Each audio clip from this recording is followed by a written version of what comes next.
The Reserve Bank's revealed just how much of a chunk home loan repayments are taking out of household incomes.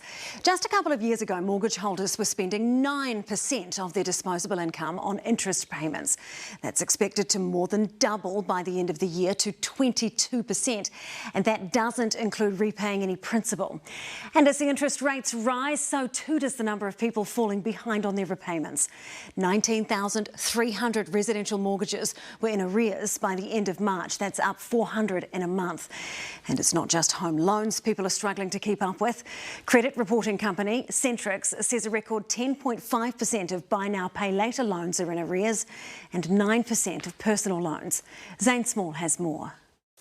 Martin Vandenberg only buys budget items these days. That fits in our budget really well. He knew he had to start spending more carefully after his vehicle was repossessed. That was a big kick up the rear end for me, and so I suddenly realised I was budgeting wrong. I could have done it better. Foodstuffs budget brand Pam's now dominates his pantry. It was a big lesson in life to budget properly.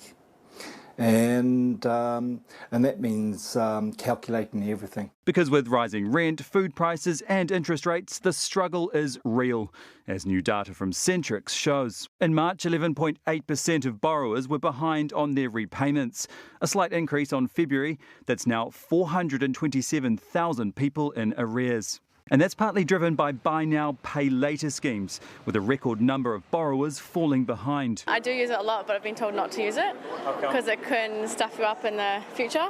I feel it's kind of predatory. Lara Dolan from the Mangere Budgeting Services Trust has seen debt levels rise. If I look at our data, lay-by increased by 15%, but level of debt with finance companies by 51%. Demand for her services is up 30% on last year. Oh, then quite significant stress, because if you look, people coming to our service, by the time they pay their rent, their utility and their debt, if they can afford to pay their debt, they have nothing. And as interest rates keep rising, the number of missed mortgage payments increased for the 8th consecutive month.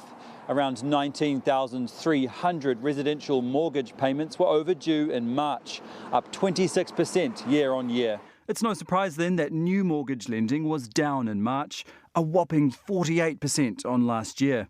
Barfoot and Thompson has seen demand for Auckland properties fall. Through April, the residential market for Barfoot and Thompson showed 473 properties sold, which is one of the lowest that we've had in 22 years. But for people like Martin, right now the priority is simply making ends meet, one budget item at a time.